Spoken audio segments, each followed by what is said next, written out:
Hivi ulishawahi kujiuliza kwa nini hakuna ghorofa ya 13 katika majengo mengi marefu duniani? Hili ni swali ambalo wengi hujiuliza wanapotembelea katika majengo marefu ya ghorofa, hasa katika nchi za magharibi. Ghorofa katika majengo mengi hupewa namba zote isipokuwa namba 13. Namba hii ina shida gani? Ili kuelewa kwa nini namba 13 imebeba siri nzito, ni muhimu kurudi nyuma kwenye historia ya mwanadamu. Hivyo kaa kwa kutulia na ubonyeze neno subscribe, kisha alama ya kengele pembeni yake. Mimi naitwa Justin Shedi. Sasa twende kazi. Jamii za kale ziliamini kwamba ulimwengu una mpangilio maalum uliowekwa na nguvu zisizoonekana. Wengine waliamini Mungu aliyeumba dunia na wengine waliamini miungu. Mpangilio huo uliakisiwa katika mizunguko ya asili kama vile mchana na usiku, majira ya mwaka, nyota na sayari. Ndani ya mizunguko hiyo, namba 12 ilijitokeza mara kwa mara kama namba ya uwiano na ukamilifu. Mwaka ulikuwa na miezi 12, siku iligawanywa katika masaa 12 ya mchana na ya usiku, na hata anga lilitazamwa kupitia makundi ya nyota yaliyoonekana kufuata mpangilio huo. Kadiri imani hizi zilivyozidi kukomaa, namba 12 ilianza kuchukuliwa kama kiwango cha juu cha mpangilio. Ilikuwa kama mpaka fulani, mstari wa mwisho kwa kile kilichoeleweka na kukubalika.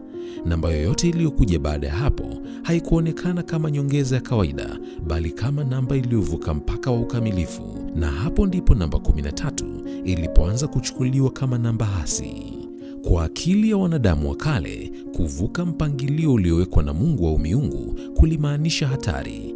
Kile kilichokuwa nje ya mpangilio kilihusishwa na machafuko, mikosi na ghadhabu ya miungu au Mungu. Namba 13, bila kufanya lolote baya, ikaanza kuonekana kama ishara ya kuvurugika kwa uwiano wa ulimwengu. Imani hii haikuzaliwa kwa tukio moja kubwa, bali lilijengwa pole pole kupitia vizazi, simulizi na tafsiri za pamoja. Miongoni mwa vyanzo vyenye ushawishi mkubwa zaidi katika kuimarisha hofu dhidi ya namba 13 ni simulizi ya Kikristo kuhusu karamu ya mwisho ya Yesu Kristo. Kwa mujibu wa simulizi za Biblia, karamu ya mwisho ilikuwa chakula cha mwisho ambacho Yesu alikula na wanafunzi wake kabla ya kukamatwa. Mezani walikuwapo Yesu na mitume wake 12, hivyo kufanya jumla ya watu walioketi katika meza kwa watu 13.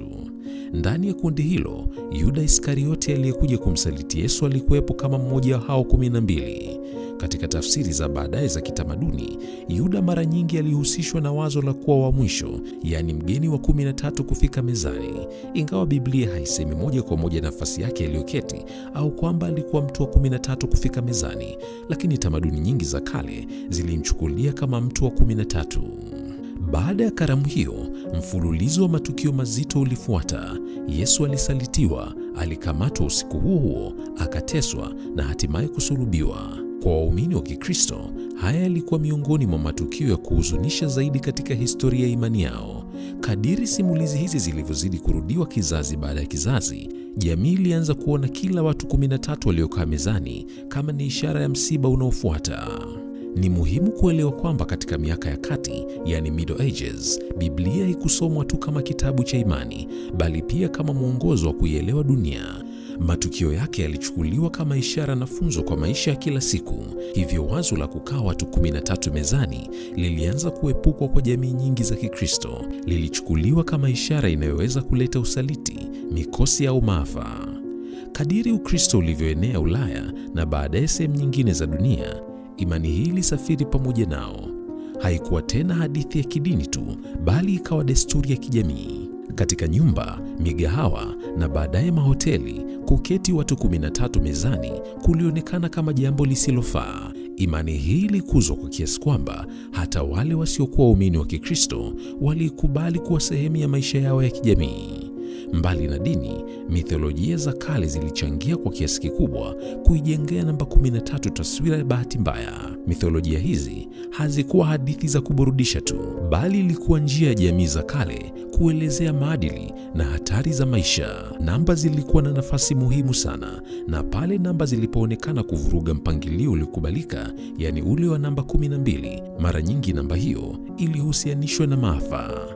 Moja ya hadithi zinazotajwa sana katika mjadala wa namba 13 ni ile ya mitholojia kaskazini mwa Ulaya, yani Norse mythology. Katika simulizi hizi, miungu 12 walialikwa kwenye karamu kubwa iliyofanyika huko Valhalla, ambako ni makazi ya miungu. Karamu hii ilionekana kuwa ya amani na furaha, ikiakisi uwiano na mshikamano wa miungu hao. Hata hivyo, hali ilibadilika ghafla pale Loki, mungu wa hila, udanganyifu na machafuko, alipojitokeza bila kualikwa. Ujio wake ulimfanya kuwa mgeni wa 13. Kwa mujibu wa hadithi, uwepo wa Loki ulisababisha mfululizo wa matukio ambayo yaliishia kwenye kifo cha Baldur, ambaye alikuwa ni mungu wa nuru, amani na uzuri. Kifo cha Baldur kilitafsiriwa kuwa pigo kubwa kwa ulimwengu wa miungu pamoja na wanadamu. Katika jamii zilizosimuliana na kusikiliza hadithi hizi, ujumbe ulikuwa wazi.